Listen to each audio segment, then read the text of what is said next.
مجاهدین خلق و قیام مسلحانه.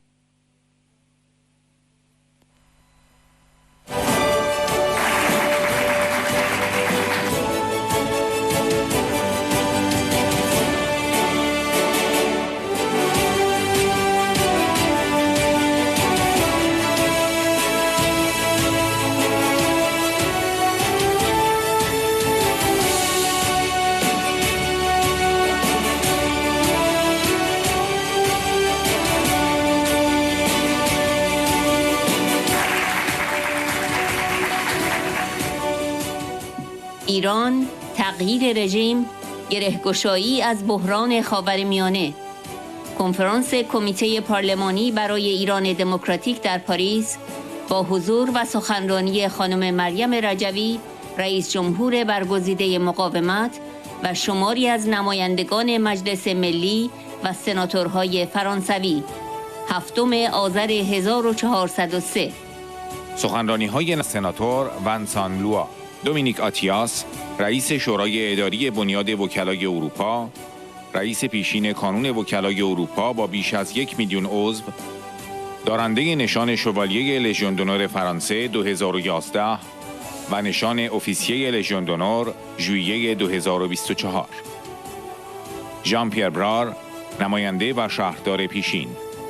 ژرار وسپیر، بنیانگذار مدیای جهان رمزگشایی شده، مدیر تحقیقات در بنیاد مطالعات خاورمیانه فمو. برونو ماسه، شهردار شهر ویلی آدام. ژان فرانسوا لوگاره، مدیر مرکز مطالعات خاورمیانه فمو، شهردار پیشین منطقه 1 پاریس.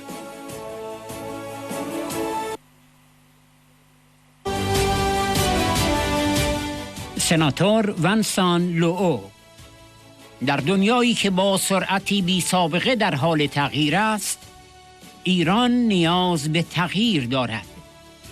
تغییری که برای مقابله با سرکوبی شرم‌آور ضروری است که برای ما به عنوان نمایندگان پارلمان مستلزم تعهد است.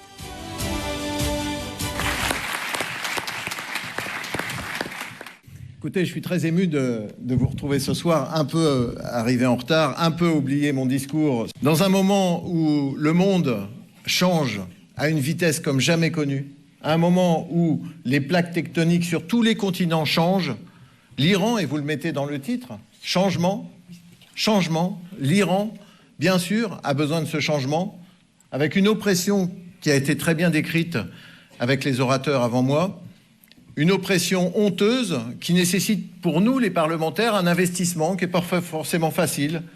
Et moi, j'ai envie de vous dire la fierté de la rencontre avec Myriam, vous dire la fierté de ces 10 points qui font vos objectifs et votre programme démocratique, et me dire,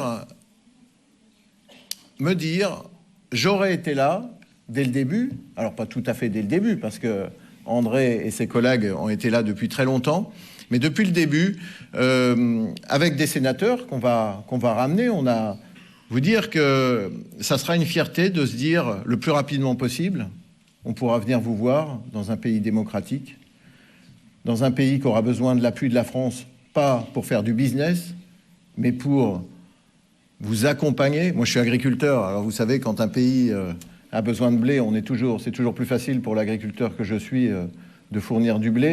Nous avons beaucoup de compétences en France et vous aurez besoin d'un accompagnement bienveillant qui est autre chose que la politique des 40 dernières années très discutable des grandes puissances de ce monde qui se répartissent comme un gros Monopoly l'ensemble du monde. Et vous dire que je ferai tout pendant ce mandat de sénateur pour être à vos côtés et essayer de défendre une idée, et je te remercie André de défendre les mêmes idées, d'une vision d'un monde qui se veut apaisé, respectueux. Donc merci à vous tous et très fier de vous soutenir aujourd'hui.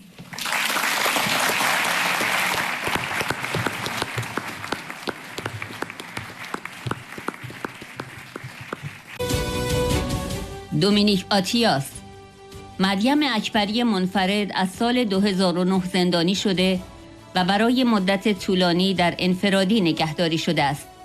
تنها جرم او ارتباط خانوادگی با مخالفان رژیم است. او باید در سال 2019 آزاد میشد، اما به دلیل شکایتی که درباره اعدام‌های غیرقانونی برادران و شهادت خواهر و برادرش در قتل عام 1367 ارائه داد، 5 سال دیگر به محکومیت او اضافه شد. اینها همان 30,000 زندانی سیاسی هستند که بیشترشان از مجاهدین بودند و به دنبال محاکمه‌های سریع اعدام شدند. این موضوع در گزارش ماه ژوئیه 2024 گزارشگر ویژه سازمان ملل نیز آمده است. پروفسور جاوید رحمان این قتل عام را نسل کشی و جنایت علیه بشریت توصیف کرده است.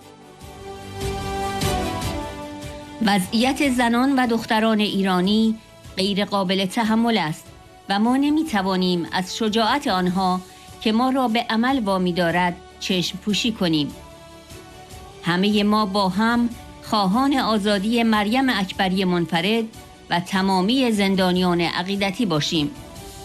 ما با آنها در هر جا و همه به همراه هم شعارشان را سر می دهیم: زن، مقاومت، آزادی.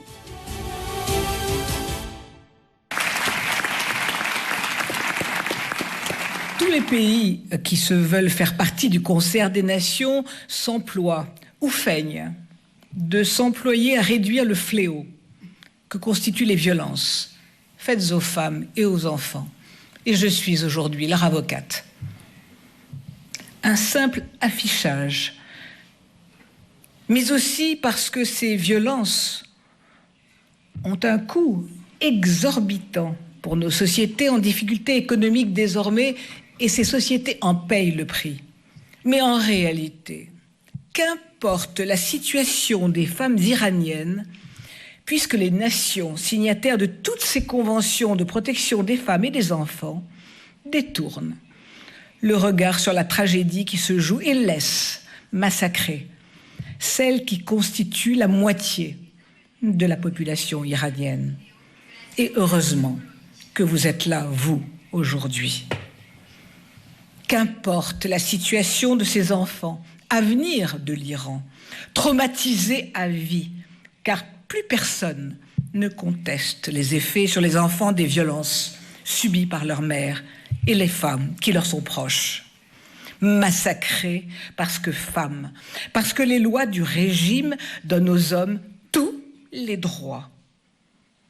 La femme iranienne, un objet de propriété dont on peut user et abuser, être humain sans recours, dont les droits sont ignorés, bafoués par une justice corrompue.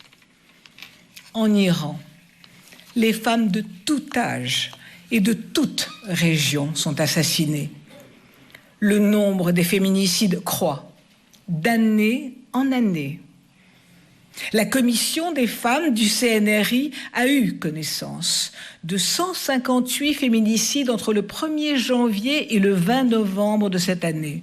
Encore combien d'autres de ces femmes martyrs ont disparu de la surface de la terre avec la bénédiction de ce régime.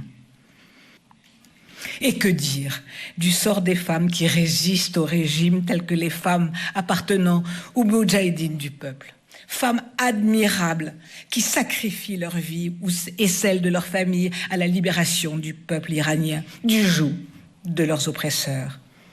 Je parle de toutes les prisonnières d'opinion, et plus particulièrement d'une qui me tient particulièrement à cœur, de Mariam Akbari Montfared, emprisonnée depuis 2009, maintenue longtemps à l'isolement sous l'accusation fallacieuse de muharabé ou inimitié à l'égard de Dieu, suite à un simulacre de procès de 15 minutes. Elle a été transférée le 22 octobre dernier dans l'une des pires prisons pour les femmes. Son seul crime, ses liens familiaux avec des opposants au régime. Elle aurait dû être libérée en 2019. Mais une plainte auprès du procureur de Téhéran à propos des exécutions extrajudiciaires de ses frères et sœurs, exécutés lors du massacre de 1988 et qui sont dans ce livre. Vous l'avez évoqué, Madame Radjavi, 30 000 prisonniers politiques, pour la plupart des militants et des militantes des Moudjahidines du peuple. Ils ont été pendus, haut et court, après d'expéditives audiences. C'est l'objet du rapport de juillet 2024 du rapporteur spécial de l'ONU sur la situation des droits de l'homme en Iran. On en a parlé tout à l'heure aussi. Le professeur Javid Rehman n'a pas hésité à qualifier ce massacre de 1988 de génocide et crime contre l'humanité, aux grandes dames des mollahs qui ont tenté de discréditer, comme ils le font systématiquement d'ailleurs, les moudjahidines du peuple. Ce régime continue ses manœuvres, diligentant désormais des procès fantoches contre certains membres des moudjahidines du peuple opposant au régime 40 ans après leur départ d'Iran. Mais les menaces, mais leurs menaces, leurs stratagèmes et leurs dollars déversés à qui le veut bien n'impressionnent et ne leurrent plus personne. Mais revenons au sort des femmes, à l'admirable Mariam Akbari Mohamed, enfermée depuis 16 ans maintenant, qui a vu en plus, sans justification, ses biens et ceux de ses proches confisqués en juillet dernier. Allons-y. Elle devait être libérée le 12 octobre dernier. Et pourtant, elle est toujours enfermée. Un dernier mot sur les enfants. Éternels oubliés.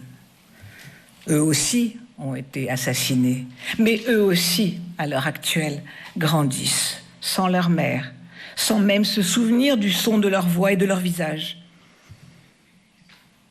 Ces petites Iraniennes qui naissent en prison et qui vivent dans des conditions aussi qu'ils veulent priver de scolarité, par la terreur, en les gazant. La situation des femmes et des filles iraniennes est intolérable. Et nous ne pouvons détourner le regard face à leur courage, qui nous oblige. Réclamons ensemble la libération de Mariam Akbari Mohamed. Réclamons la libération de toutes les prisonnières d'opinion. Soutenons-les dans leur lutte. Au péril de leur vie, elles résistent. Avec elles, derrière elles, partout, en tout lieu, et toutes et tous ensemble, nous entonnerons leur devise. Femmes, résistance, liberté.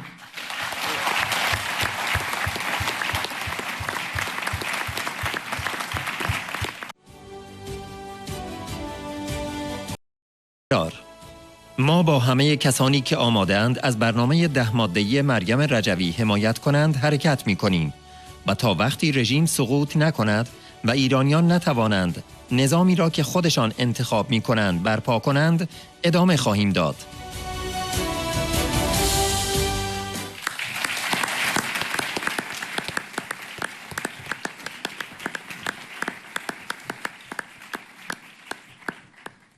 Vous savez qu'on a créé notre comité parlementaire, il y a eu des pionniers. Et parmi les pionniers, il y a eu François Colcombet, extraordinaire personnalité, d'un département voisin du mien, le département de l'Allier, qui était député de ce département. Et son épouse est présente aujourd'hui, je voudrais vraiment la saluer.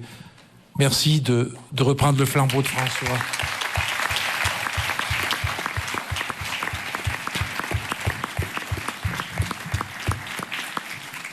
Alors, parmi les pionniers, il y a aussi mon ami Jean-Pierre Brard, qui, lui, est présent, ancien député-maire de Montreuil.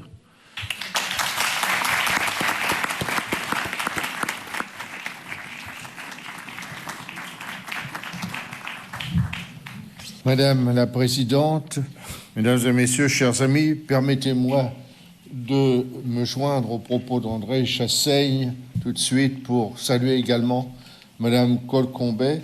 François était, comment dire, c'était la sérénité incarnée, mais l'autorité qui allait avec aussi. Naturel, oui. Je voudrais m'exprimer justement au nom du comité pour un Iran démocratique que François Colcombet a présidé, auquel je succède aujourd'hui, et ce comité qui réunit dans les mêmes conditions politiques que ce qui a été énoncé tout à l'heure, c'est-à-dire le pluralisme, la diversité. Et vous savez, j'entends parfois ces journalistes qui ne travaillent pas et qui ne connaissent pas grand-chose dire il n'y a pas de majorité à l'Assemblée nationale. Erreur, il y a une majorité pour l'Iran démocratique.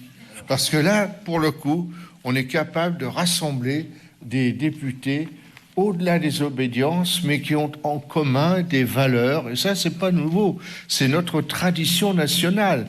Et nous avons, nous, Français, des devoirs particuliers. Nous sommes le peuple de la Révolution. Nous n'en faisons pas toujours un excellent usage. J'en conviens volontiers. Mais quand même, nous sommes les responsables de cet héritage que nous devons faire prospérer. Et aujourd'hui, en étant solidaires de nos frères et sœurs iraniens, eh bien, nous faisons prospérer cet héritage qui était porteur d'un message d'universalité, un message universel qui a gardé toute sa valeur encore aujourd'hui. Donc le combat est difficile. Et le tribut payé pour s'orienter vers la victoire est lourd pour nos amis iraniens sur place. Alors vous savez, quand il y a un combat comme cela et qu'il s'agit d'un pays aussi important que l'Iran au regard de son histoire, au regard des combats qui sont menés aujourd'hui, qui a déjà tellement souffert. Moi, j'ai eu l'occasion d'aller en Iran du temps du Shah. Et je me rappelle très bien avoir rencontré, c'était à Shiraz, un jeune Iranien, et nous avons sympathisé. Il nous a invités le soir à aller dîner chez lui. Il nous donne rendez-vous en ville, et juste avant d'arriver chez lui, il nous dit alors, surtout, ne parlez pas politique à table, parce que même mon frère pourrait me dénoncer à la SAVAK. La SAVAK, tous parmi vous ne savent pas ce que c'est ce qui a précédé le VEVAC, c'est-à-dire, parfois ce sont les mêmes d'ailleurs, qui se sont reconvertis au service des assassins d'aujourd'hui. Ce ne sont plus les adeptes du Shah, puisque le Shah a été chassé dans les conditions que vous savez, ce sont les adeptes des ayatollahs. Mais il y en a qui n'ont pas renoncé et qui considèrent que face à cet espoir de changement qui est porté par le peuple iranien, il faut récupérer justement le résultat de ces efforts d'émancipation, de libération accomplis par le peuple iranien. Et il y a un slogan qui est apparu là, ces 2 dernières années, ni chat ni chaton. Parce que le chaton en question, qui est réfugié aux États-Unis et qui a eu le culot de dire dans une interview que si il a l'occasion d'aller en Iran, de retourner en Iran, ce qu'il regrettera le plus, c'est son mode de vie aux États-Unis. Ça en dit long sur son patriotisme. Tout ça, ce sont des vendus, dans un langage trivial. C'est pas très diplomatique, mais c'est pourtant ça. Eh bien, il faut empêcher, alors que la perspective d'une alternative est ouverte aujourd'hui, grâce à l'OMP, grâce aux 10 propositions portées par Maria Rajavi et ses camarades de combat, eh bien, il faut empêcher. Vous savez, moi, je m'intéresse un peu aux oiseaux, pas plus que ça, mais il y a une espèce d'oiseau qu'on connaît bien. C'est le coucou. Et le coucou, qu'est-ce qu'il fait? Il va s'installer dans le nid des autres. Ce n'est pas le coucou qui fabrique le nid. C'est d'autres espèces de ces animaux. Et le coucou prend la place. Eh bien, le chaton, c'est ce qu'il veut faire. Il veut venir se mettre au chaud dans le nid qui aura été, dont les éléments auront été rassemblés par d'autres au prix du sang versé. Et donc, il ne faut pas permettre cette confiscation. Ne soyons pas naïfs. Ne soyons pas naïfs. Il y a des gens qui, dans les coulisses, sont en train de travailler à une autre alternative qui ne serait qu'un remplacement et qui ne serait pas une alternative. Et nous, dans notre fidélité à nos valeurs, faisons en sorte que nous ne soyons pas naïfs, mais que nous aidions à ceux qui seraient prêts à fermer les yeux sur une relève nauséabonde, qu'elle devienne impossible. Ça, c'est notre travail aussi. Alors, ce soir, nous sommes en bonne compagnie. Alors, quand on voit Chassaigne, André, on pense aux colonnes du Parthénon, parce qu'il a l'ancienneté et la solidité des dites colonnes. Et il est devenu une référence. Alors ça, c'est avec le calendrier biologique qui tourne, vous devenez une référence sans vous en rendre compte. Mais au moins, avec André, vous êtes sûr que les valeurs n'ont jamais été trahies. Comme Jaurès. Jaurès ne prenait jamais en compte ce que pouvaient être les conséquences pour lui-même de ses combats et de son engagement. Il a été assassiné. C'est parfois le prix à payer. Je ne le souhaite pas évidemment ni à André ni aux collègues parlementaires, mais n'oublions pas qu'il y a quelques mois, à Madrid, l'ancien vice-président du Parlement européen a été l'objet d'un attentat. Et on sait maintenant qui étaient les commanditaires.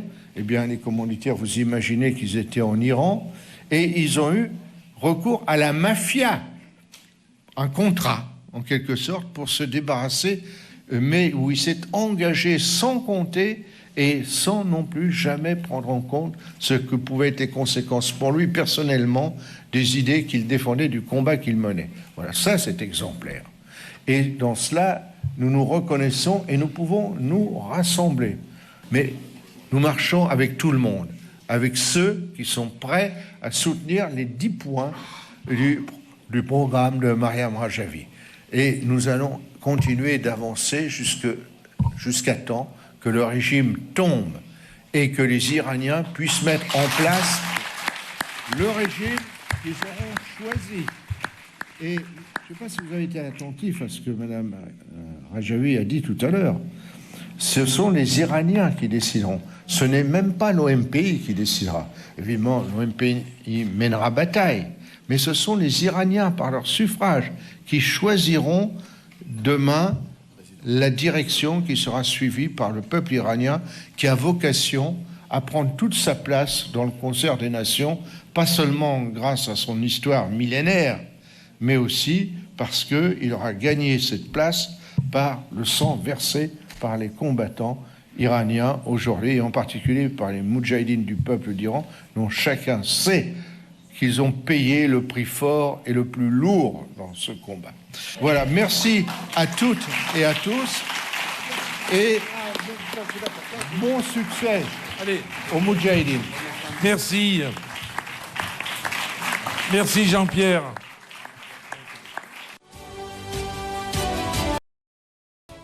تغییر از درون خواهد آمد و این تغییر یک نام دارد: کانون‌های شورشی. آنها به تغییر و حکومتی جدید با برنامه 10 ماده‌ای امید دارند.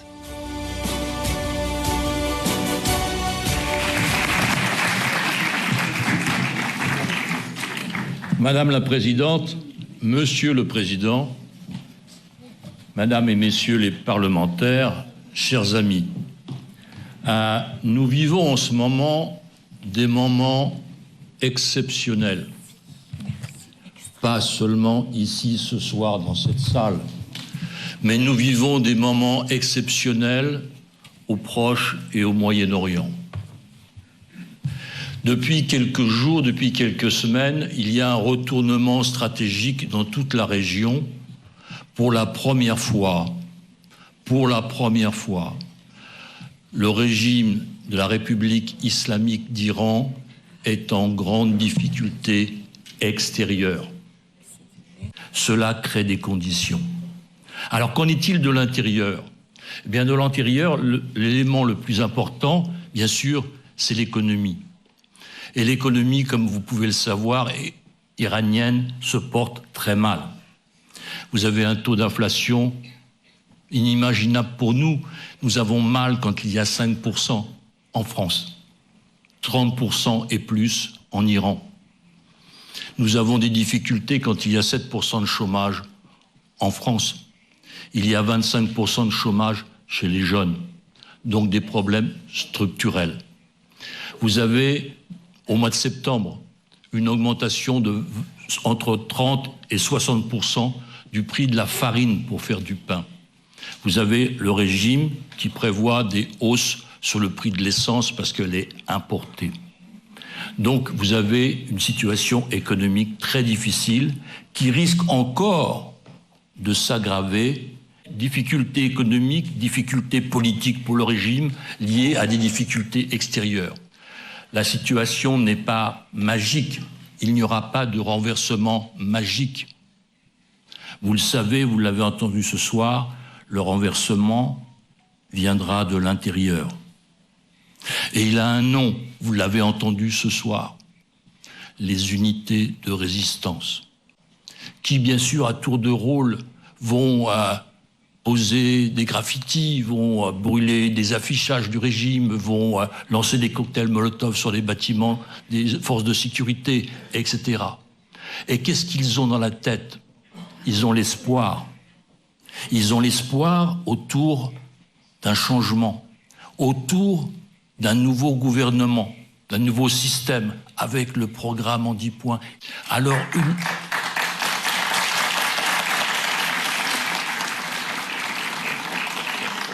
Alors, unité de résistance. Nous connaissons ce mot, nous, ici, en France. Nous l'avons beaucoup aimé. Alors, je vous demande, je demande à tous les parlementaires, autour d'eux, dans les médias, de faire connaître ce travail souterrain, fondamental, parce que le renversement viendra de la base. Les unités de résistance qui appartiennent à l'OMPI dont on vous a parlé. Donc vous avez toute cette pyramide qui est organisée pour un futur proche. Ce sont eux, les unités de résistance qui... Vous voyez le slogan là, il est question d'une clé. Eh bien, ce sont ces équipes-là, avec l'OMPI, avec le CNRI, qui feront tourner la clé.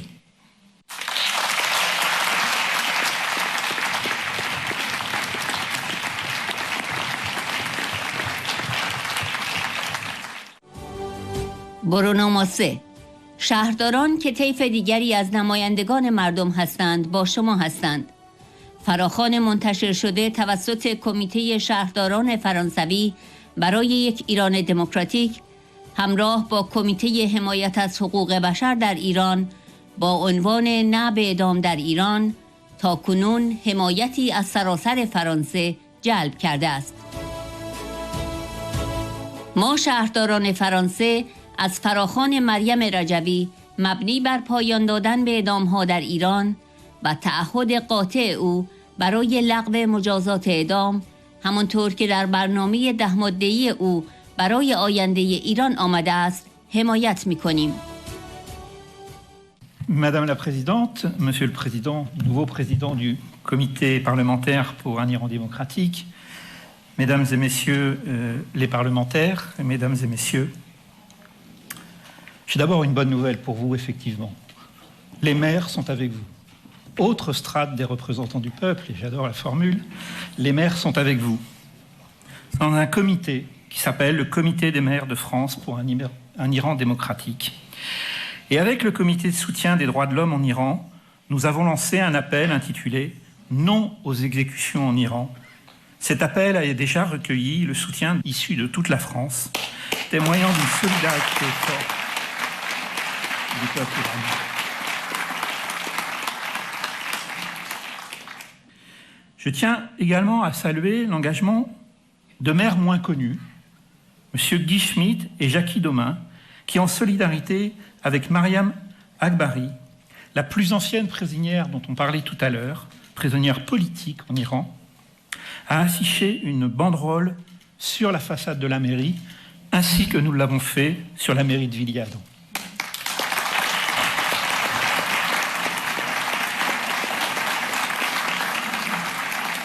Je souhaite et je pense que cette bannière qui a été affichée tout à l'heure va tourner dans un certain nombre de mairies et montrera ainsi l'engagement de mes collègues sur ce soutien, sur ce combat que vous menez.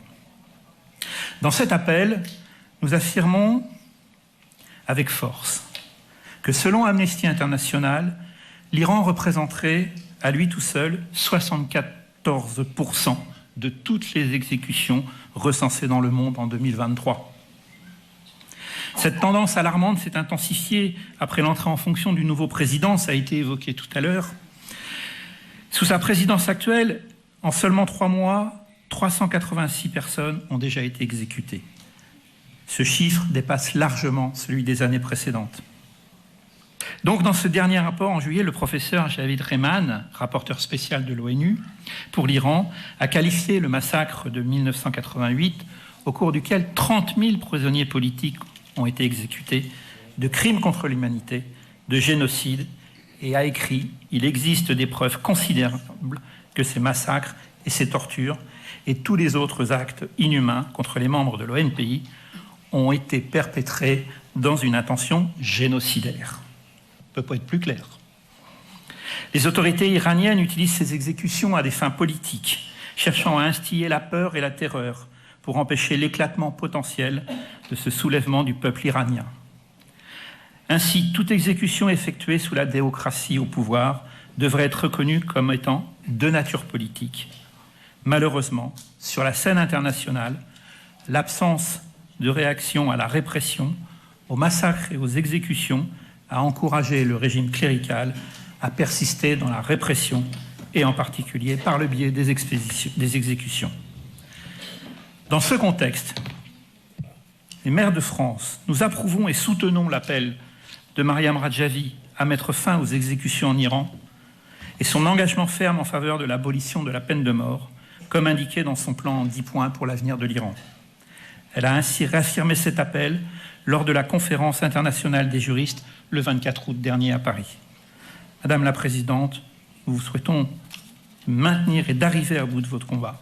Je vous remercie.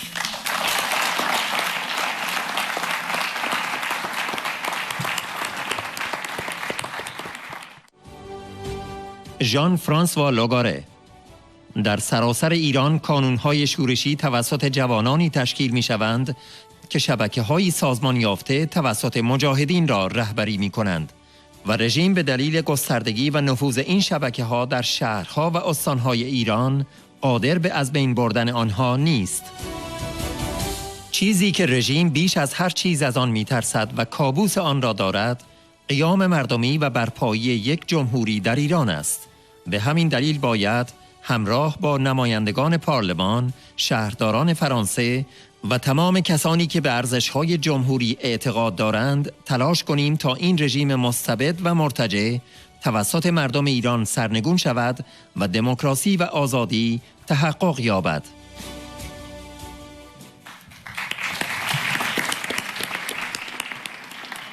Madame la Présidente, chère Mariam Rajavi, Monsieur le Président, cher André Chassaigne, je voudrais vous dire, mais vraiment en toute sincérité, le respect et l'admiration que j'éprouve à l'égard des parlementaires français.